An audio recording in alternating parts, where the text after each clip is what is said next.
Cinema മേഖലയിൽ കഞ്ചാവിന്റെ സാന്നിധ്യം വർദ്ധിച്ചു വരികയാണ്. സിനിമാ അണിയറ പ്രവർത്തകരുടെ ഹോട്ടൽ റൂമിൽ നടത്തിയ പരിശോധനയിൽ നിന്നും കഞ്ചാവ് കണ്ടെത്തി എക്സൈസ് ഇപ്പോൾ രംഗത്ത് വരികയാണ്. ബേബി ഗേൾ എന്ന ചിത്രത്തിലെ സ്റ്റണ്ട് മാസ്റ്ററുടെ കയ്യിൽ നിന്നാണ് കഞ്ചാവ് കണ്ടെത്തിയിരിക്കുന്നത്. ബുക്കിന്റെ രൂപത്തിലുള്ള ബോക്സ് ഉണ്ടാക്കി പൂട്ടിട്ട് സൂക്ഷിച്ച അവസ്ഥയിലായിരുന്നു പോലീസ് കഞ്ചാവ് കണ്ടെത്തുന്നത്. ഒറ്റ നോട്ടത്തിൽ വെറും ഡിക്ഷണറി ആണെന്ന് മാത്രമാണ് പോലീസ് കണ്ടുപിടിച്ചത്. എക്സൈസിന്റെ പ്രത്യേക സ്ക്വാഡ് തിരുവനന്തപുരത്ത് നടത്തിയ റെയ്ഡാണ് ഇതിനെല്ലാം കാരണമായത്. രഹസ്യ വിവരത്തിന്റെ അടിസ്ഥാനത്തിലായിരുന്നു നടപടികൾ. ലിസ്റ്റിൻ സ്റ്റീഫനും അരുൺ വർമ്മയും ബോബി സഞ്ജയും എല്ലാവരും ഒരുമിക്കുന്ന ചിത്രമാണ് ബേബി ഗേൾ.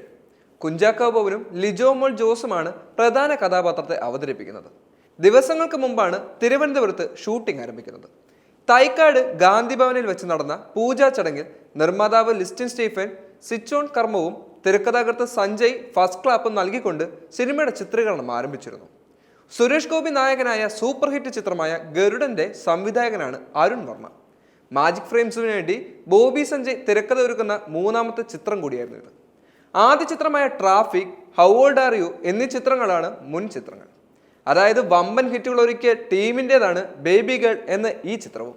കുഞ്ചാക്കോ ബോബൻ നായകനായി എത്തുന്നുണ്ടെങ്കിലും ഇപ്പോൾ സിനിമയിലേക്ക് നിവിൻ പോളിനെ കാസ്റ്റ് ചെയ്യുന്നു എന്നുള്ള വിവരങ്ങളും ലഭിക്കുന്നുണ്ട്. എന്നാൽ യഥാർത്ഥത്തിൽ ഇപ്പോൾ കൺഫർമേഷൻ ആയിട്ട് ലഭിച്ചിരിക്കുന്ന വാർത്ത കുഞ്ചാക്കോ ബോബൻ തന്നെയായിരിക്കും നായകൻ എന്നാണ്.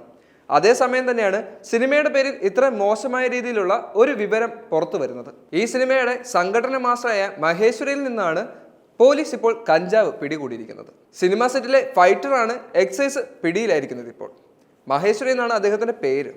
എന്താണെങ്കിലും തമിഴ്നാട് സ്വദേശിയായിട്ടുള്ള ഇദ്ദേഹം മൂവാറ്റുപുഴയിൽ വെച്ചാണ് പിടിയിലായിരിക്കുന്നത്. സിനിമാ സെറ്റുകളിലും എക്സൈസ് പരിശോധന ശക്തമാക്കാൻ തന്നെ തീരുമാനിച്ചിരിക്കുന്നു. കേരളത്തിൽ ഇപ്പോൾ ശക്തമായി വരുന്ന ഇത്തരത്തിലുള്ള കഞ്ചാവ് വേട്ടകൾ ഭയങ്കരമായി തന്നെ വലിയ ഭീതി പടർത്തുന്നുണ്ട്. വിവിധ രീതിയിലുള്ള ആളുകൾ വിവിധ തരത്തിൽ വിവിധ രീതിയിലുള്ള കഞ്ചാവാണ് ഇപ്പോൾ കേരളത്തിലേക്ക് കയറ്റി അയക്കുന്നതും അത് മേടിക്കുന്നതും. സിനിമയുടെ പിന്നിൽ നിൽക്കുന്നവരും മുൻപന്തിയിലുള്ളവരും ഇത്തരത്തിലുള്ള കഞ്ചാവിന് അടിമകളാണെന്നും അതുപോലെ തന്നെ വാങ്ങൽ വിൽക്കൽ പ്രക്രിയയിലേക്ക് അടിമപ്പെട്ടിട്ടുണ്ടെന്നുള്ള രഹസ്യ വിവരം പോലീസിന് ലഭിക്കുകയും ചെയ്തിരുന്നു. ക്ലീൻ കേരള എന്ന മിഷന്റെ ഭാഗമായി കേരള പോലീസ് വിവിധ സ്ഥലങ്ങളിൽ വിവിധ ആളുകളിൽ നിന്നും ഇത്തരത്തിലുള്ള ലഹരി മാഫിയനെ കണ്ടെത്തുകയും പിടികൂടുകയും ചെയ്തിരുന്നു. അപ്പോഴാണ് ഇത്തരത്തിൽ സിനിമാ മേഖലയിൽ നിന്നും വലിയൊരു ട്വിസ്റ്റ് നമുക്ക് കാണാൻ സാധിക്കുന്നത്. ബേബി ഗേളിന്റെ ഫൈറ്റ് മാസ്റ്റർ താമസിച്ചിരുന്ന ഹോട്ടലിലാണ് എക്സൈസ് റെയ്ഡ് നടത്തിയത്. വ്യക്തമായ വിവരത്തിന്റെ അടിസ്ഥാനത്തിലായിരുന്നു പോലീസിന്റെ റെയ്ഡ്. സംഘടന രംഗങ്ങളുടെ ഭാഗമായ തമിഴ്നാട് സ്വദേശി മഹേശ്വരനായിരുന്നു കഞ്ചാവ് കൈവശം വെച്ചത്. അതിവേഗം ഹോട്ടലിലേക്ക് എക്സൈസ് സംഘം ഇരച്ചു കയറുകയായിരുന്നു. ഓപ്പറേഷൻ ക്ലീൻ സ്റ്റേറ്റിന്റെ ഭാഗമായിട്ടാണ് പോലീസ് ഈ പരിശോധനകൾ നടത്തിയത്. കഴിഞ്ഞ ദിവസം ആലപ്പുഴയിൽ തസ്ലീമ അറസ്റ്റിലായിരുന്നു. സിനിമാക്കാർക്ക് ഹൈബ്രിഡ് കഞ്ചാവ് എത്തിച്ചു നൽകുന്ന കച്ചവടക്കാരിയായിരുന്നു തസ്ലീമ. തസ്ലീമയുടെ ഭർത്താവ് സുൽത്താനായിരുന്നു ആസൂത്രകനെന്നും പറയപ്പെടുന്നു. ഇവരുടെ അറസ്റ്റിന് പിന്നാലെയാണ് മറ്റൊരു സിനിമാ സെറ്റിലെ കഞ്ചാവിന്റെ വിവരം ഇപ്പോൾ ലഭിക്കുന്നത്. തസ്ലീമയുടെ അറസ്റ്റിൽ മുൻനിര നായകൻ കൂടിയായിട്ടുള്ള ശ്രീനാഥ് ബാസിയും അതുപോലെ തന്നെ ഷൈൻ ടോം ചാക്കയും അടക്കം സംശയത്തിന്റെ നിഴലിലാണ്. ബുക്കാണെന്ന് കരുതിയാണ് ആ ഡിക്ഷണറി രൂപം എക്സൈസുകാർ ആദ്യം എടുത്തത്. അതിനുള്ളിൽ തുറന്നു നോക്കിയപ്പോഴാണ് അകത്ത് പൂട്ടും മറ്റും കണ്ടത്. ചോദ്യം ചെയ്യലിൽ കഞ്ചാവാണെന്ന് അതിനുള്ളിൽ നിന്ന് വ്യക്തമാവുകയും ചെയ്തു. ഇതിൽ നിന്നും സിനിമാക്കാർ ലഹരി ഒളിപ്പിക്കാൻ പോലും അത്യാധുനികമായ സംവിധാനങ്ങൾ ഒരുക്കുന്നതായി എക്സൈസിന് മനസ്സിലാക്കുകയും ചെയ്തിട്ടുണ്ട്.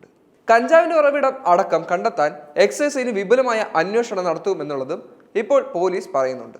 സിനിമാക്കാർ താമസിക്കുന്ന ഹോട്ടലുകളിൽ ഇപ്പോൾ പോലീസിന്റെ വ്യാപക റെയ്ഡും നടക്കുന്നതായി വിവരങ്ങൾ ലഭിച്ചു വരികയാണ്. കഞ്ചാവിന്റെ പേരിൽ നിരവധിയായുള്ള പ്രശ്നങ്ങൾ ഇപ്പോൾ കേരളത്തിൽ നടക്കുകയും ചെയ്യുന്നുണ്ട്. ഇതിന് തടയിടുന്നതിന് വേണ്ടി കേരള സർക്കാരും പോലീസും ശക്തമായി തന്നെ ഇടപെടുകയും ചെയ്യുന്നുണ്ട്. ഇതിന്റെ ഒരു പരിധി ഇനിയും നമ്മൾ നിശ്ചയിച്ചില്ലെങ്കിൽ കേരളത്തിലെ യുവാക്കൾക്കിടയിൽ ലഹരിയുടെ സാന്നിധ്യം വളരെയധികം വർദ്ധിച്ചു വരുമെന്നും അതുപോലെ തന്നെ ഇത്തരത്തിലുള്ള വലിയവരിൽ നിന്ന് പോലും ഇത്തരത്തിൽ മോശമായ പ്രവണത യുവാക്കൾക്കിടയിൽ വരുമ്പോൾ അത് നാടിന് ആപത്താണെന്നുള്ളതും നമ്മൾ തന്നെ മനസ്സിലാക്കേണ്ടതാണ്.